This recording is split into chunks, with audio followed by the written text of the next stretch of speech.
upset. No disrespect, respectfully. But disrespectfully is disrespect. Don't be disrespectful. Those vile, disgusting Spartans. Poor little bro, them. And I'm gonna tell them why I'm mad. That vile, disgusting cesspool in Columbus. The other state. And of course, as always, I'm upset. I'm upset. Not really. It's week 1, or heading into week 1. Michigan will be taking on the ECU Pirates of ECU. Today, I have a special guest, and he should be arriving here anytime. Shout out to my guy, Antoine. If you don't know, Antoine is also a mod here on the Maize Mad Man channel, so be sure to check out Antoine. Be sure to follow him on Twitter. Shout out to my guy. But yeah, I'll be having Pirate Radio host Mr. Clip Brock on the show today. It should be an interesting one. Clip is a hilarious dude. I'm just gonna go ahead and say it.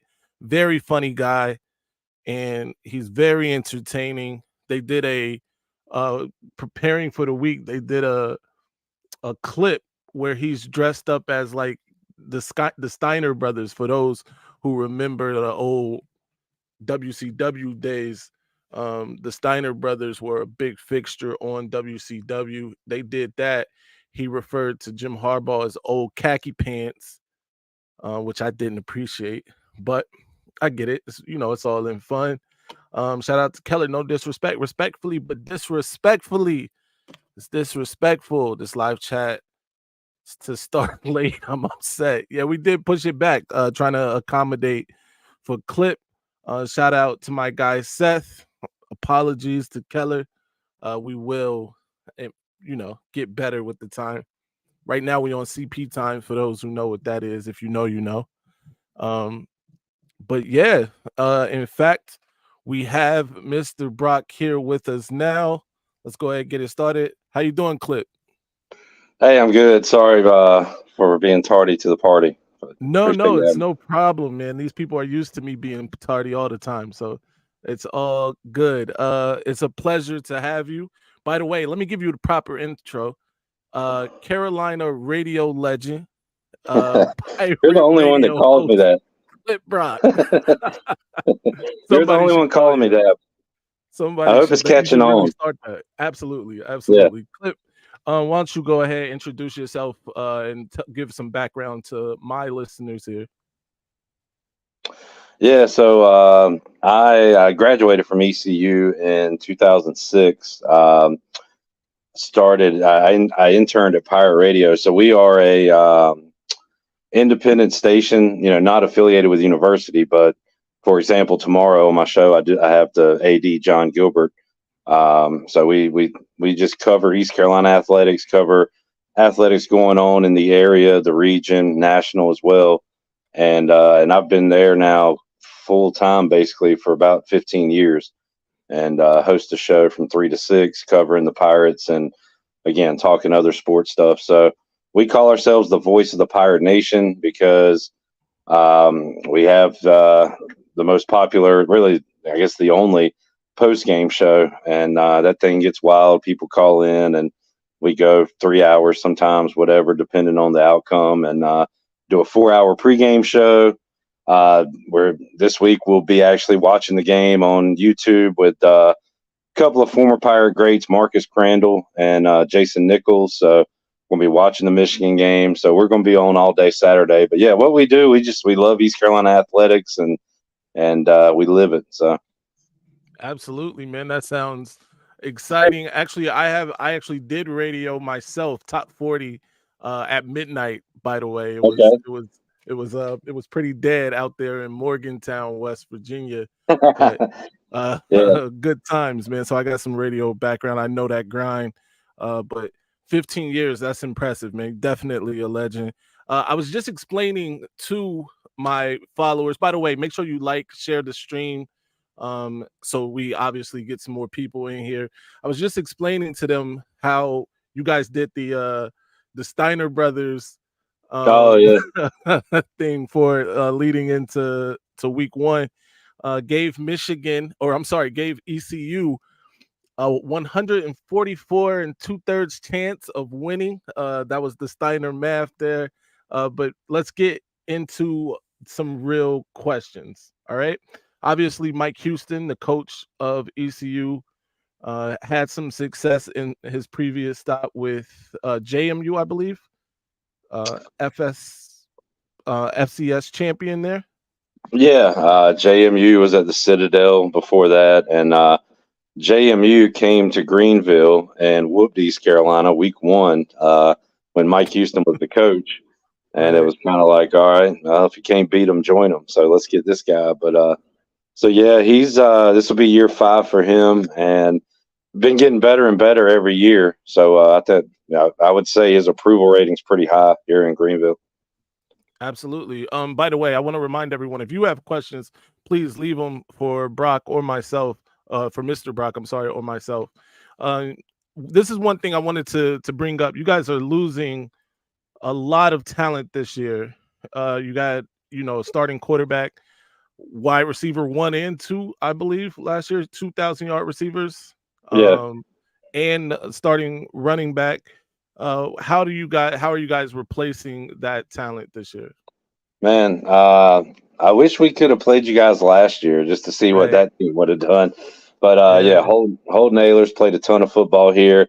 Just got waived by the Seahawks, but the thought is he'll probably get scooped up on their practice squad.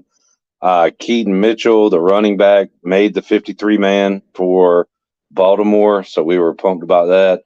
But he's gone. The 2 receivers, Isaiah Winstead, waived by the Niners. I think he might get picked up on their practice squad. The other, CJ Johnson. So we had 2 1,000-yard receivers, Keaton Mitchell, who's with the Ravens now, and Holton Ahlers.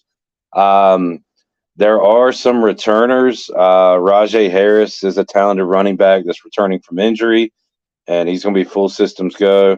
Marlon Gunn played as a freshman last year. Coach is excited about Javius Bond. So we have a deep backfield. We'll get to the O-line in a minute because, if you can't block, doesn't matter. You got a running back. But Right. at receiver, Jalen Johnson is a Georgia transfer that when he was healthy last year played well. I think he'll be one of the top targets this year, along with Josiah Hatfield, who's played a lot. And look, and in tight end, Shane Calhoun's kind of proven he's pretty good. But we're kind of waiting to see who steps up at receiver. And Mike Houston hasn't named a starting quarterback. We'd all be shocked if it's not Mason Garcia. He has Right. been the heir apparent, and we're ready to see what he can do. One of the highest rated recruits that ECU's ever got. So it's his time. Super talented. Can he figure everything out between the ears? That is, to be seen. It's going to be tough to do that at Michigan, but I'll say that I'm nervous. I think a lot of Pirate fans are nervous about the offensive side of the ball, and really we'll get to the main reason why you lose Avery Jones, your center, to Auburn, guard Nashad Strother to Oregon, and then Yeah. Noah Henderson was with the Bills preseason. That's just huge losses on the O-line to go with the skill guys. So offense is really got a lot to make up for from last year, and we might not have those answers till 2 or 3 weeks into the season. Absolutely. I was going to get to that. You brought up you guys lost 3 offensive linemen as well, and that's really the crux of any success in football, right? Is those trenches, offensive line, defensive line. They don't get enough credit, but you really can't do anything without them. So replacing those guys is going to be big. Obviously, we got a couple questions in the chat. John Mitchell wants to know, what's your defensive line looking like this year? Well, if there's a strength for this team, I would say the D-line, because that position group was depleted when Mike Houston came in, and they almost overloaded recruiting, bringing in guys on the D-line, and that is paying off now with Elijah Morris at tackle and Deontay Johnson, Surad Ware, and really the names go on. That you'll probably see. Again, they didn't release a depth chart, I think, because Michigan's not, so Mike Houston's not. But Right. I bet you'll see like 8, 10 sounds like a lot, but like you'll see a lot of guys rotate in and out. I think that will be a strength for East Carolina. Now, does that show up against Michigan's offensive line? Maybe not. But when we take on Marshall, App State, and conference opponents, the D line will be one of the strengths of this team. Absolutely. And we're going to get into that conference schedule and even the success you guys. I thought you had a really good team last year as well.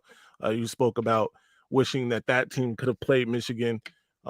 Played, I think, your first game, North Carolina State. Yeah. Heartbreaking Missed the 1-point field loss goal. there. Yeah. So, but we'll get into that here in a second. Antoine Johnson has a question. What's your defensive scheme and philosophy? Philosophy. I'm interested to see how this translates to week 1 against Michigan. Blake Harrell loves the blitz. He likes to be very aggressive, and I don't know if you want to go toe to toe with Michigan or if you want to blitz. I don't know if there is a right answer, but I would expect him to kind of go in there with the hair on fire and send a lot of guys and bring a lot of pressure and try to force mistakes. Now, if Michigan's just able to run the ball, and I'll say that too, East Carolina good against the run last year. The problem is big plays. Like, we look back after some games and said, and I'm sure a lot of teams can say this, but like, man, you take away those 3 plays and we give up 17 points today, but instead you're giving up almost 40 points because those big plays did happen. And some of that is, if you don't get home on that blitz or, gap in the run game, whatever. But I would say overall, philosophy wise, it's blitzing. Strength wise, it's been against the run. And you just hope they can shore up the big plays on the passing game. Got 2 very experienced safeties with Tegan Wilk and Julius Wood that we're excited about. You'll see somewhat new faces at corner, which is a little alarming going into week 1. But the strength of the defense would be the line and the very back end with safeties. Absolutely. And I'll get to Keller. I'll get to your question here in a second, Seth. I know you got another question. Or you have a question. I'll get to that here in a second too. First though, you brought up the propensity to blitz, which I think is interesting, and I'm not sure if you want to sit back and try to rush for and hope that works against a team like Michigan, especially with their run game, right? That being said, Michigan is kind of has taken some heat for being a heavy run team, right? And JJ McCarthy, though a talented quarterback, only threw for 2,700 yards a year ago, less than 30 touchdowns. I think right around 22, 25 touchdowns last year. The receiving core has been a question mark for Michigan. And now, granted, that's on Michigan's playing, guys like the other state, because I refuse to say their name on this channel, in Penn State and the like, right? So, and I'm not trying to poo-poo on ECU or their talent level. That being said, I think something like blitzing might be interesting, against a team like Michigan, trying to put some heat on McCarthy and force him to make some throws to those receivers. But let me ask you, like, if you don't have to pass, why pass? Like, if you're running on everybody, just do it, right?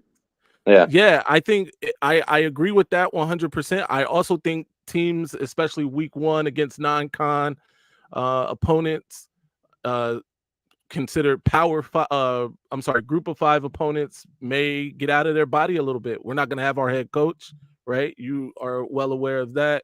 We're not even going to have the offensive coordinator against you guys, as both of them are dealing with some suspension issues. So our defensive coordinator is going to be the play caller.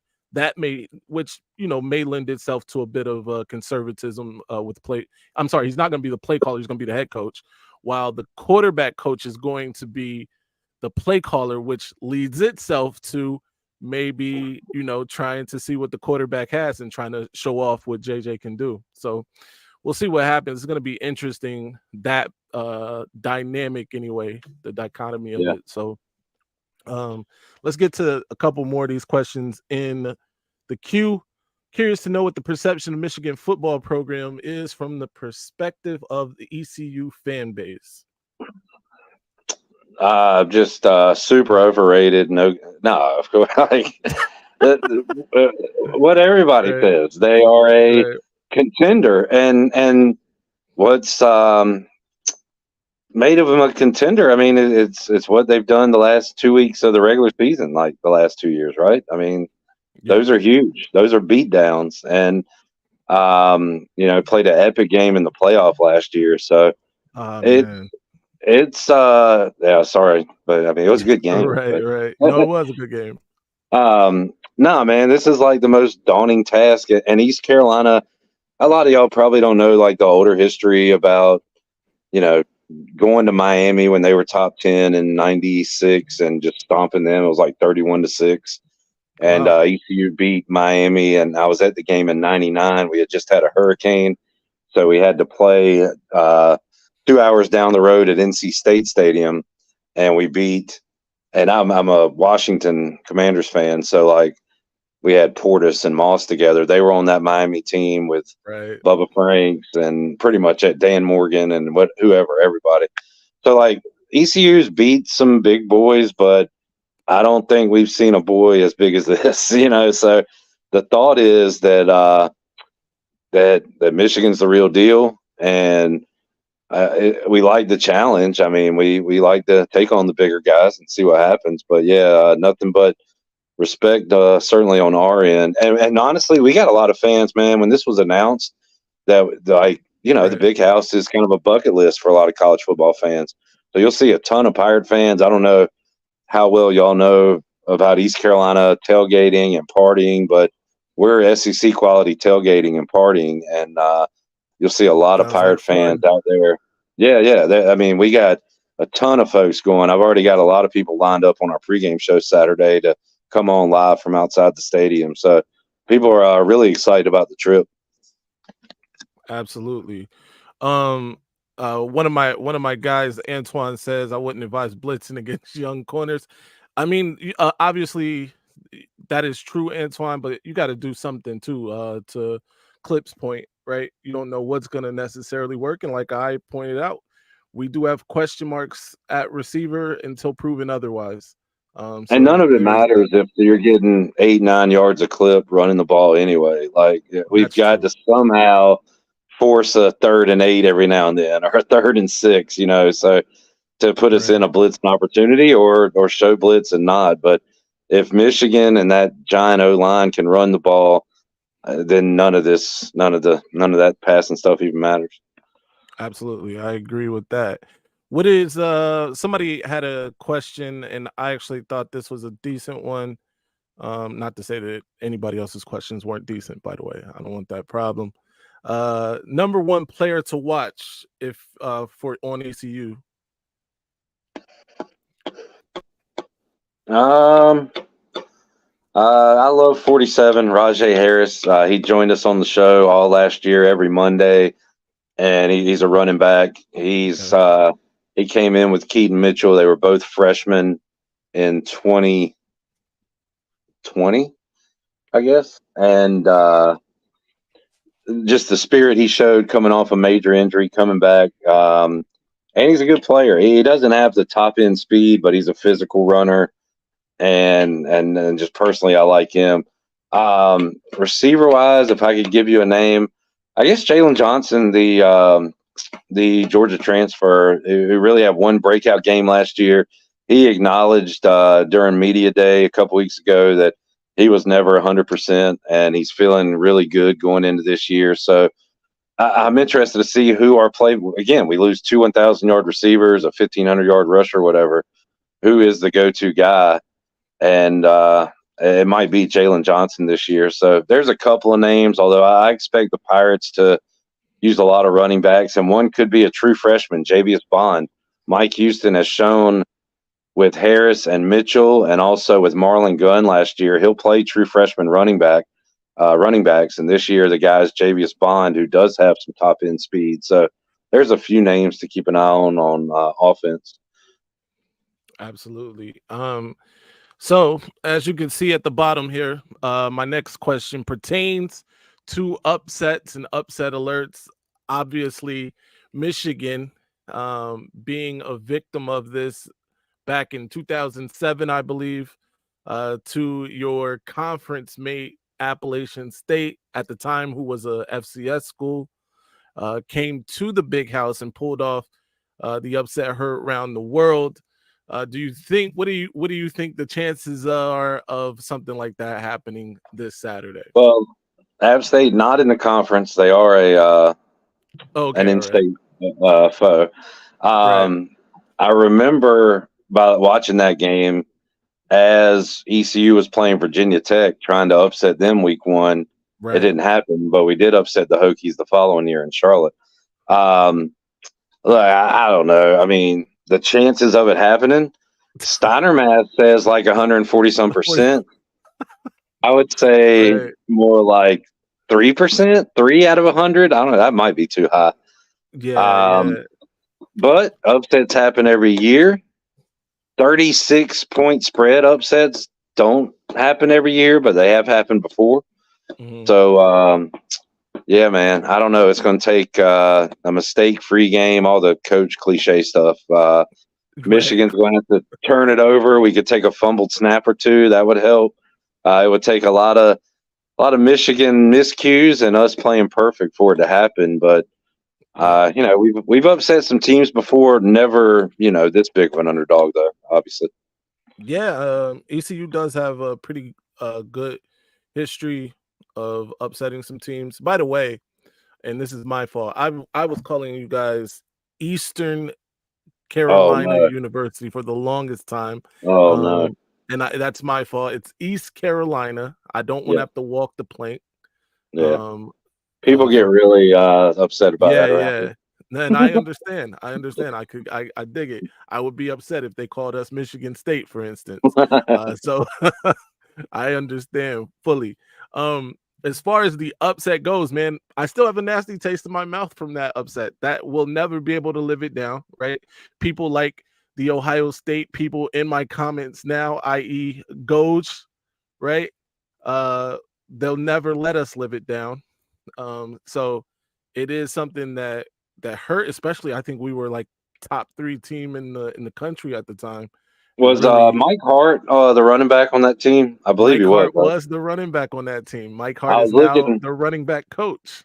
I was looking at the coaching staff today, and I was like, man, that's some good mojo that he's going to be in the stadium on Saturday. So we can pull another one. Yeah. Great running back, by the way, but yeah. Mike Hart was excellent. Absolutely. Yeah. All right.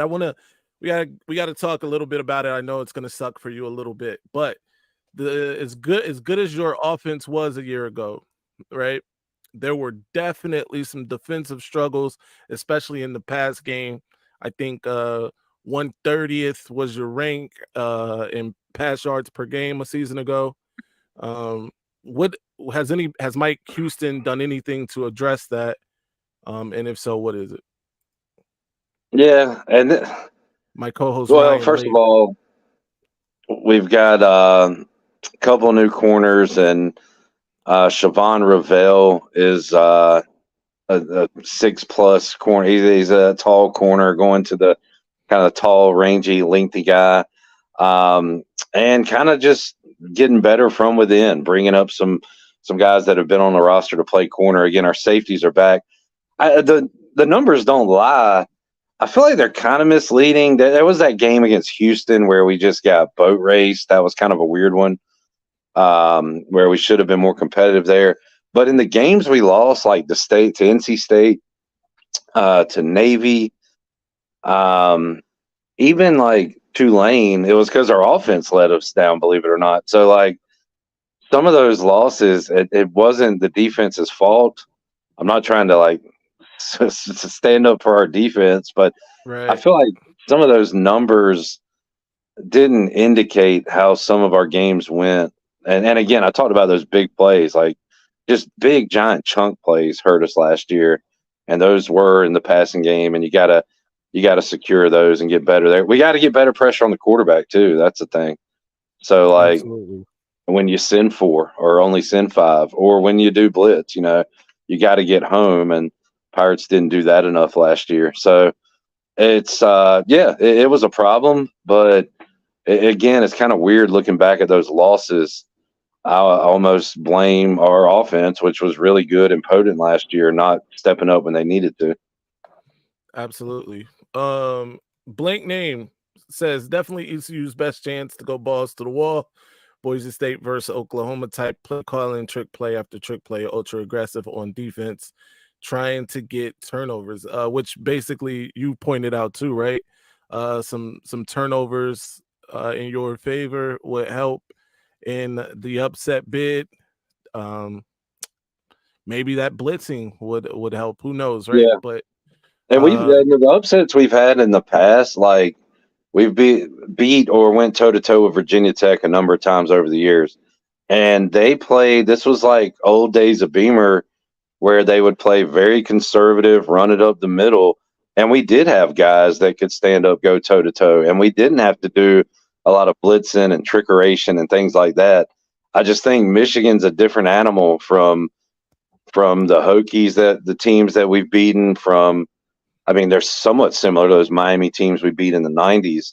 But I think if you beat Michigan, I don't think as good as I think we are going to be at D-line, I don't think we can go toe. I don't think our offensive line can go toe-to-toe with Michigan. So I do think we're going to have to get creative. Mike Houston is a more conservative coach, to where he'd like to run the ball, play action, and win 17-14. But I agree with old blank name there that we're probably going to have to do some funky creative stuff to try to pull one out. Absolutely. For those who don't know, if you just joined the live, we're here with Clip Brock, radio legend in Carolina, host of Pirate Radio from 3 to 6 every day, 92.7 in Greenville, 104.1 in Washington. Be sure to check them out. Ryan, Week 0 Productions for Vel, just joined the show. He's late as usual. Yeah, it's when you have a kid, man. You have a kid, so hey. I'm glad I wasn't the only one late. That's good. Right. No, you were early compared to Ryan here. That being said, Ryan, what you got for Clip?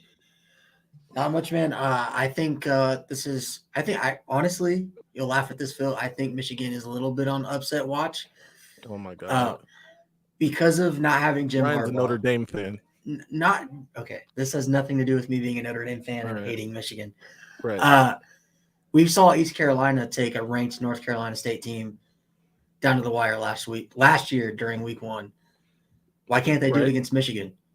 I know NC State is not as good as Michigan, but if we're all being real here for a minute, if East Carolina had a kicker last year, North Carolina State would have went down. So I agree. I mean, how are East Carolina fans feeling? Do you guys think you have a legit shot here? How much would Michigan beat NC State by last year? Like, I mean, it's great that we went toe-to-toe with the Wolfpack, but Michigan beats NC State by 28 points, right? So, like, I don't know, man. We hope we can go there and stick around and maybe put a scare into them. There are fans that, there are fans that believe ECU can win this game. I'm not one of those, but this is crazy. We don't know what this offense is going to be. We haven't seen a different quarterback in 4 years. So very, very newness going into this game for ECU.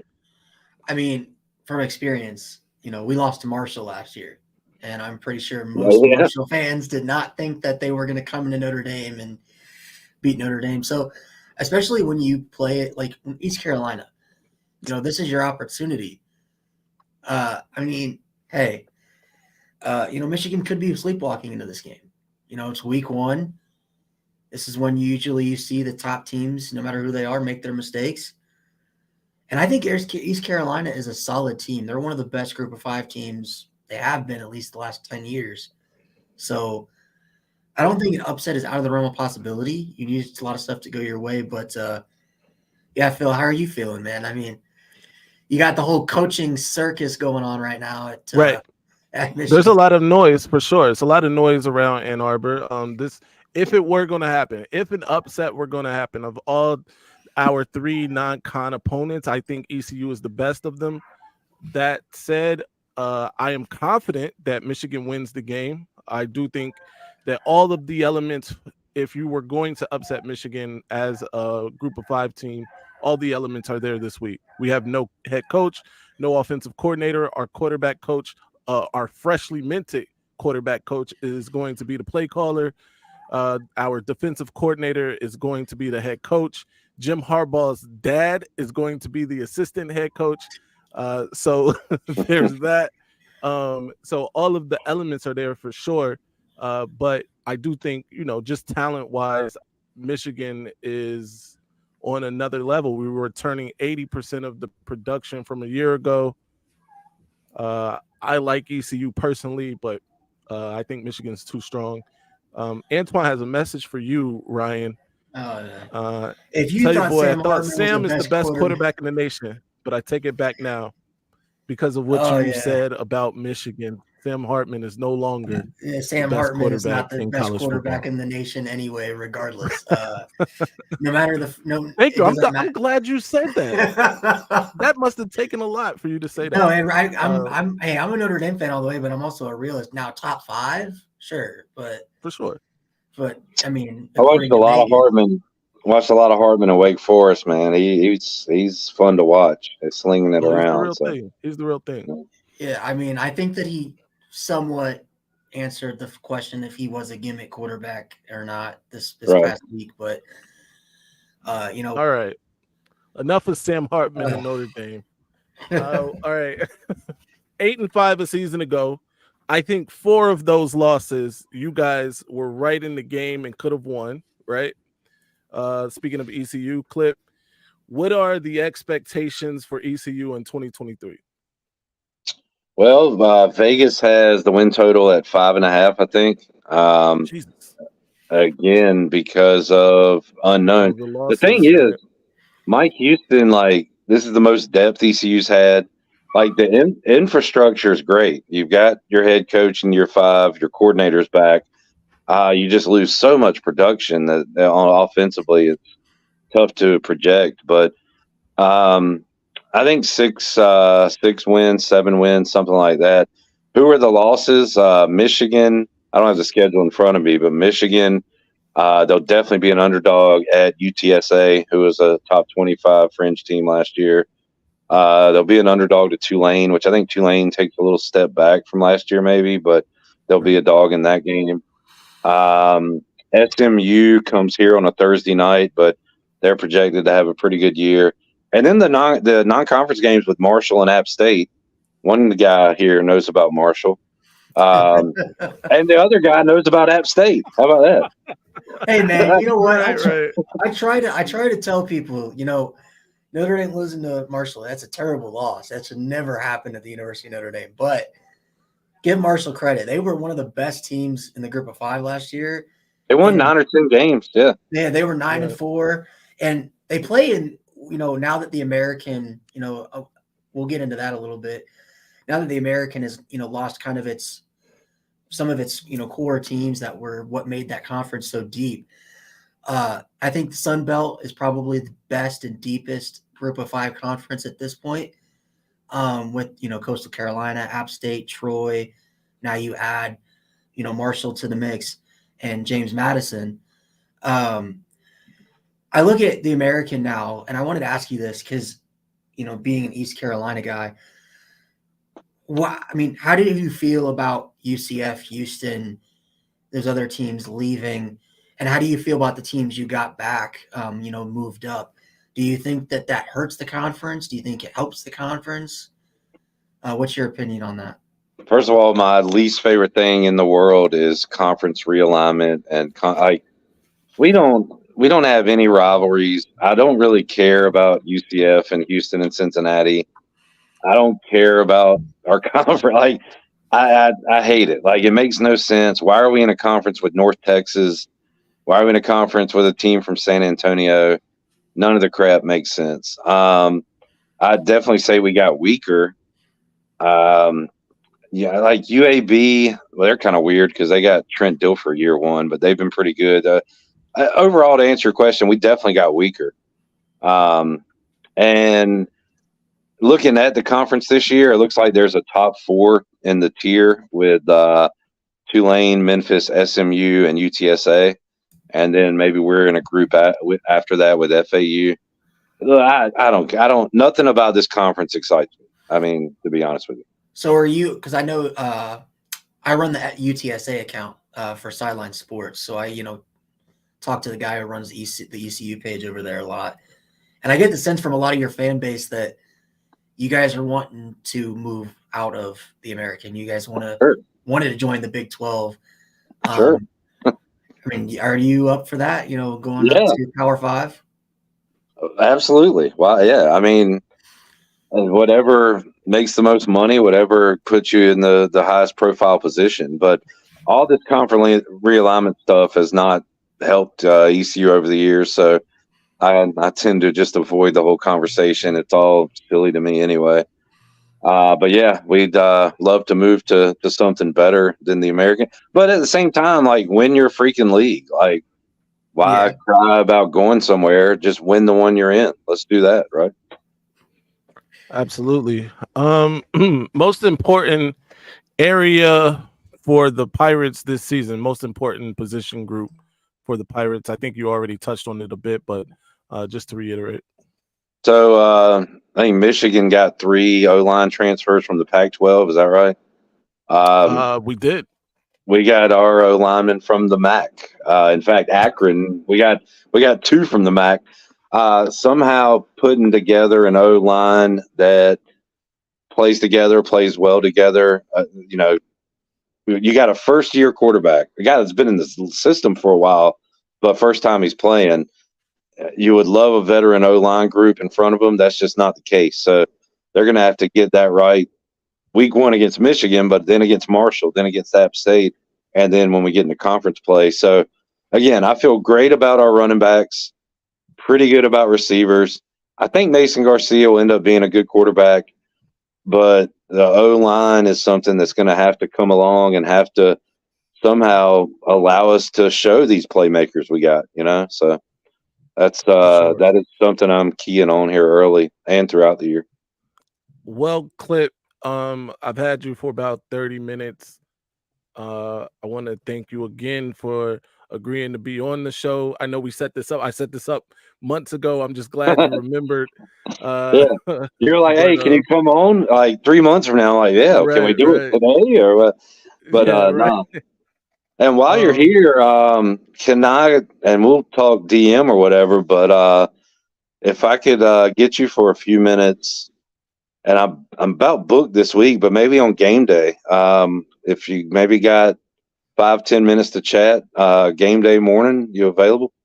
Absolutely, man. Anything. Yeah. All right. Anything you need it. We'll hook it up. Yes, sir. Well, ladies and gentlemen, again, Carolina radio legend, host of Pirate Radio and part-time Steiner, Clip Brock. I appreciate you, sir. Hey man, this is fun. Love stuff like this. You do a really good job with it. So keep it up. Yes, sir. Thank you. Ryan, it's just you now. Thank you to everyone who tuned in today. Make sure you hit that like, share, make sure you subscribe to the channel as well. Ryan is a Notre Dame fan. We know that. Tomorrow we'll be live on the Maize Blue and Gold show. But Ryan, while you're here, we still got about 15 minutes. While you're here, let's talk about week 0, because I know you want to talk about week 0. The performance that your quarterback Sam Hartman had to transfer from Wake Forest. Let's do it.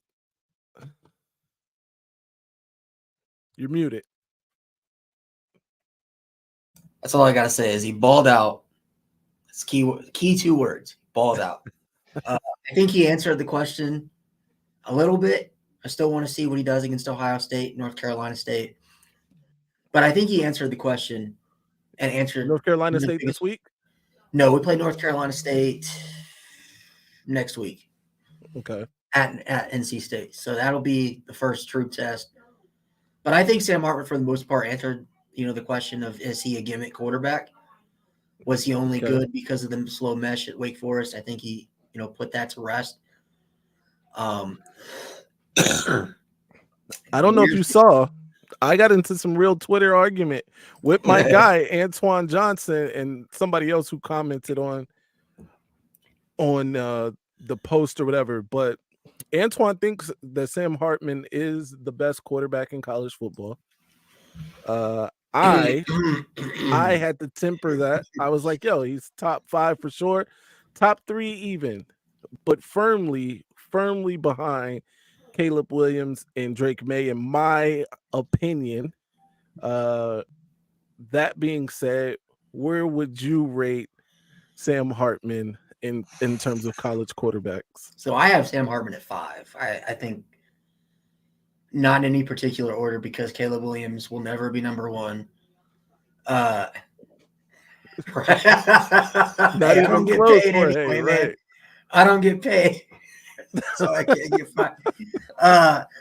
But no, man, I think he's 5. I think you got to put, no particular order, Caleb Williams, Drake May, Michael Penix, and Bo Nix. Mm-hmm. I think it goes in that order. Jaden Daniels is Jaden Daniels is not better than Sam Hartman. What about Travis? Travis, no. He had one good season, but let's not just 2 seasons ago. Shedeur Sanders. Just 2 seasons ago, Jordan Travis got benched for Mackenzie Milton, who just came off of remember that torn ACL he had? Yeah. So I mean, no doubt.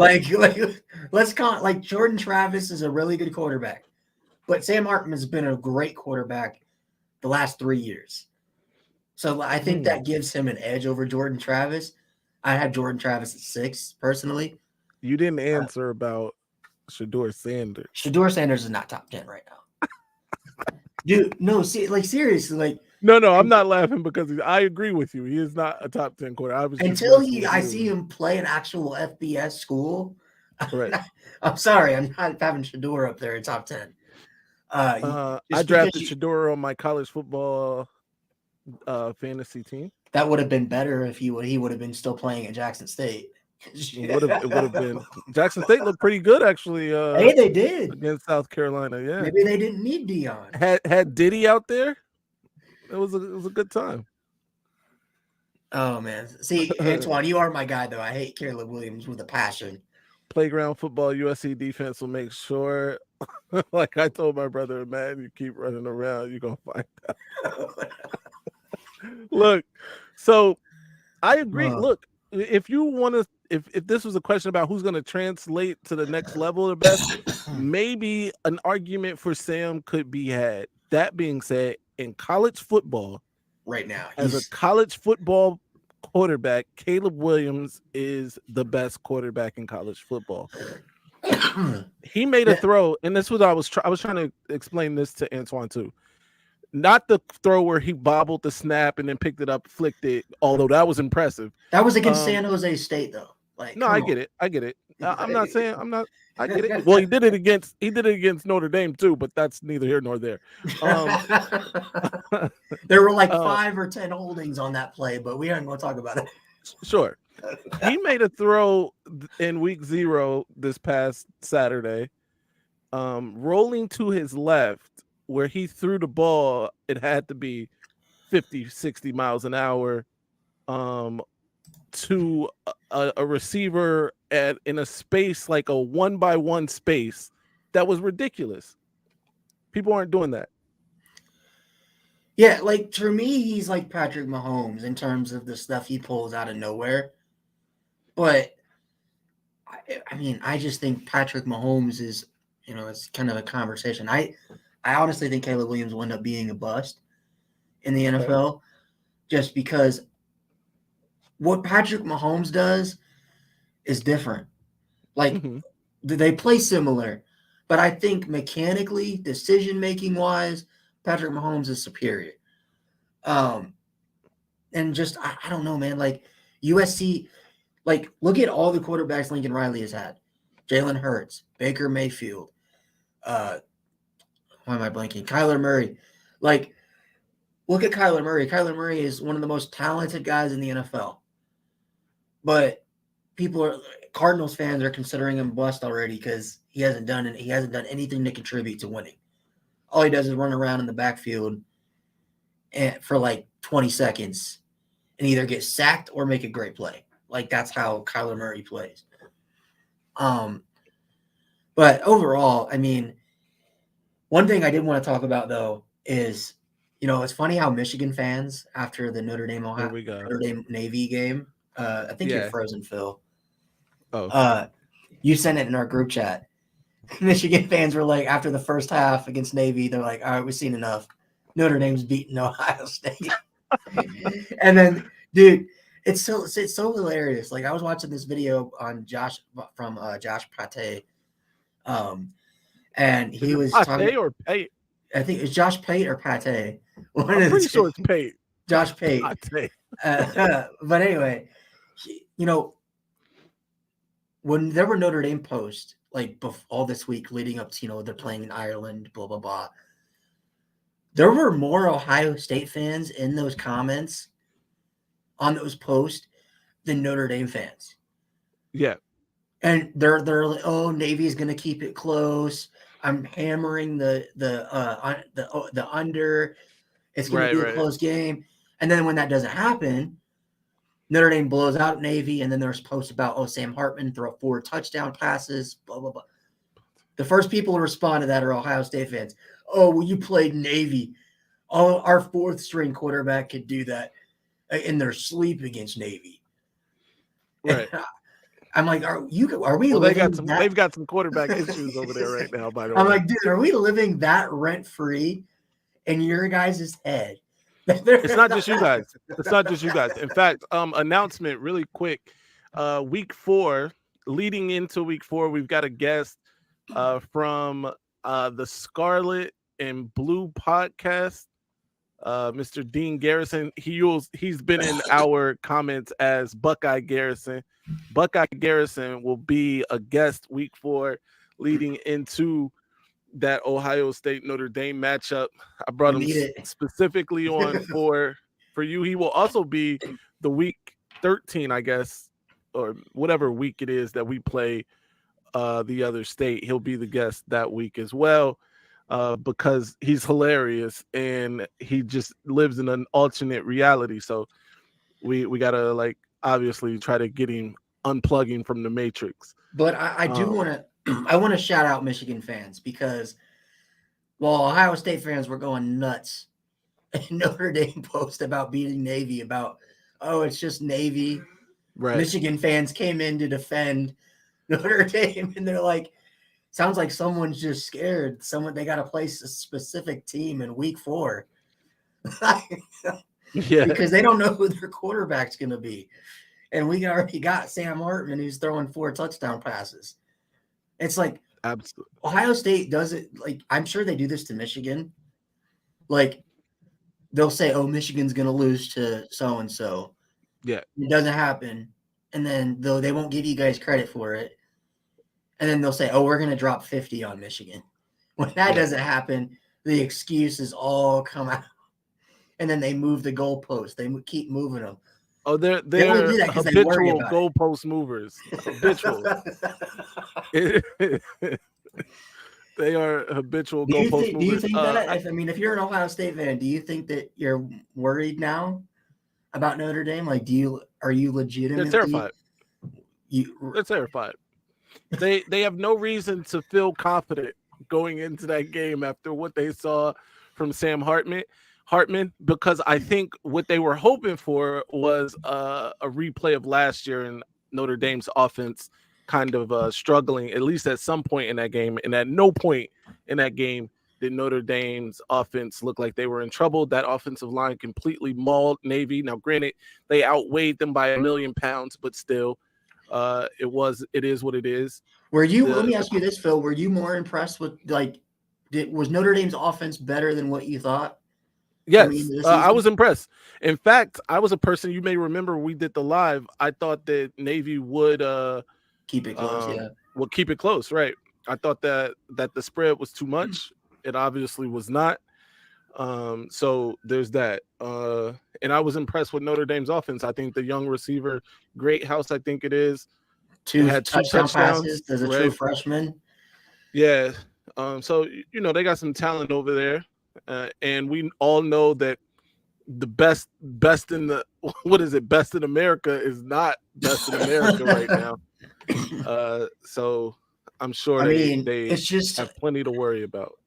if I'm looking at the matchup right now, I mean, Notre Dame's receivers have kind of, proven that they can get open. They're not like last year where there's no separation. If I'm looking at the Ohio State Notre Dame game right now, can you name more than maybe two positional groups that Ohio State has the advantage over Notre Dame going into this game? I mean, receiver, maybe defensive line, but Notre Dame's got the better offensive line, the better defensive backfield, the better linebackers, better quarterback right now, better running back situation. I mean, I don't know if you watched the same Navy game I did, but Notre Dame's got a five-headed monster. Overall, they have better linebackers. I think Ohio State has the best linebacker. But I think as a group, Notre Dame's group is better.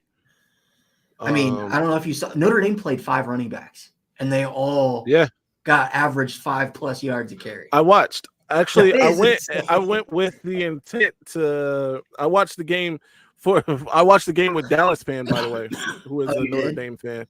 Yeah. And I went with the intention of recording him in his pain after Navy pulled the upset. Of course, it didn't happen. So, there's that. But I was thoroughly impressed with Notre Dame. They look like a real team now. Whether or not they sustain it is another question. But I have no reason to believe they won't beat the Buckeyes. And Mello, who is not here today, probably because he's afraid of what's going to happen in week 4. Get your costume ready. So, I mean, because I know, Phil, you were kind of iffy on, whether or not Notre Dame, you were confident in Notre Dame beating Ohio State. How does the Navy game at all for you change your perception on Notre Dame's ceiling this year? Does it? I guess it does change my perception on their ceiling offensively for sure. It wasn't much to see defensively because Navy's not a real threat. Yeah. With passing the football, so I don't have all the answers for them on defense.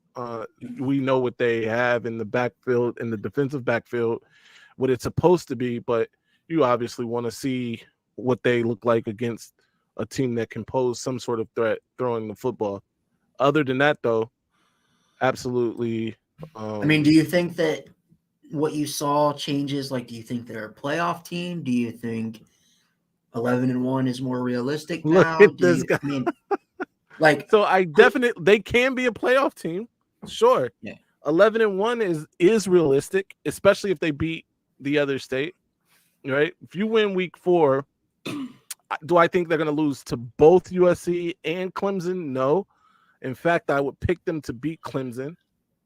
I think USC, where's that game is in South Bend. You have a good shot to win that game too. If I had to bet right now, though, I'd go with USC. Although that defense is very, very Did you see what San Jose State did to that defense? I did. That defense gave me no reason to believe that they'll win that game. So I'm actually going to take that back.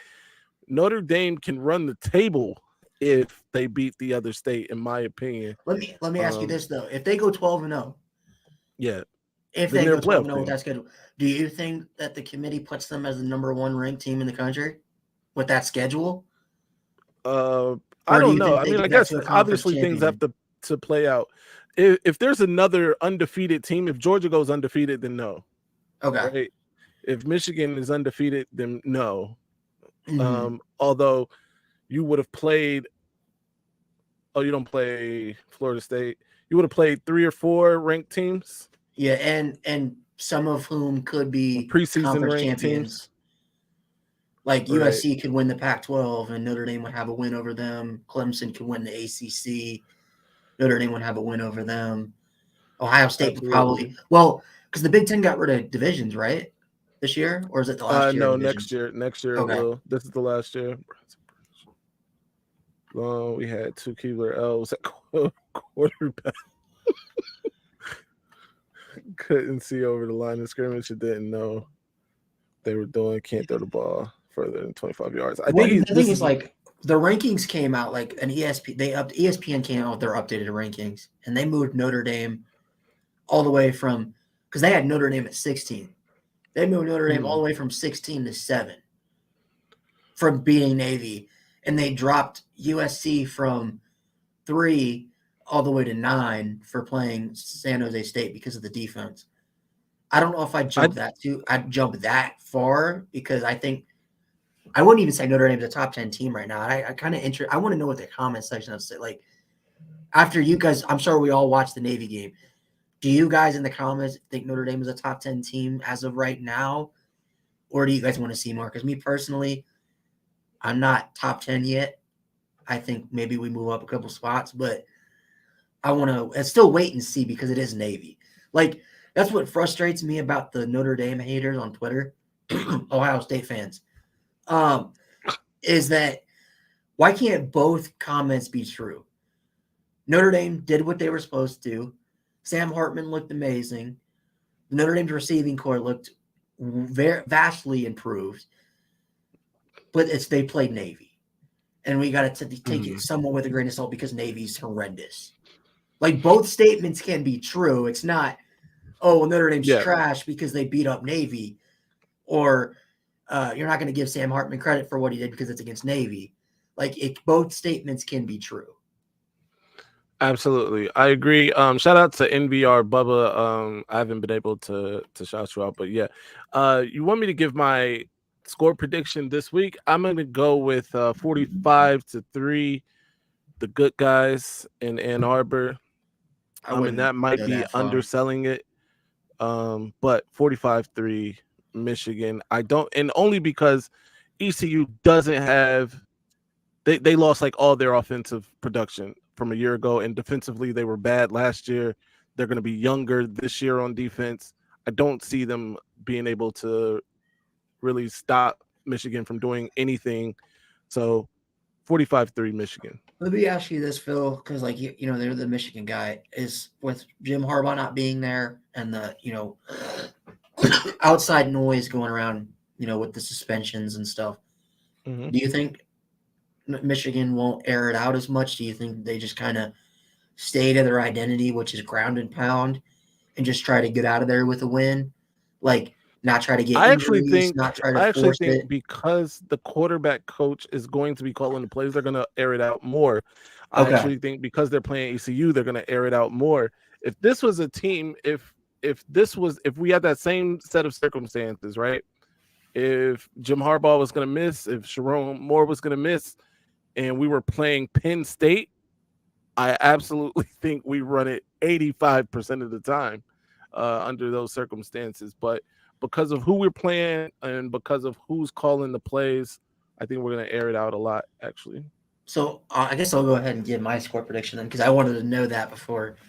I think Michigan wins 42-17. That's my score prediction. I think East Carolina is good enough to get 17 points. They probably won't get that 17 until garbage time. Like they'll score a touchdown with like 3 minutes left just to make the score look a little bit better. But yeah, 42-17 Michigan. Absolutely. On that note, 17 is steep, NVR. I know. Hey, it's not 28. It's not 28 points to San Jose State. Yeah, I think I don't like. I hate the running clock too.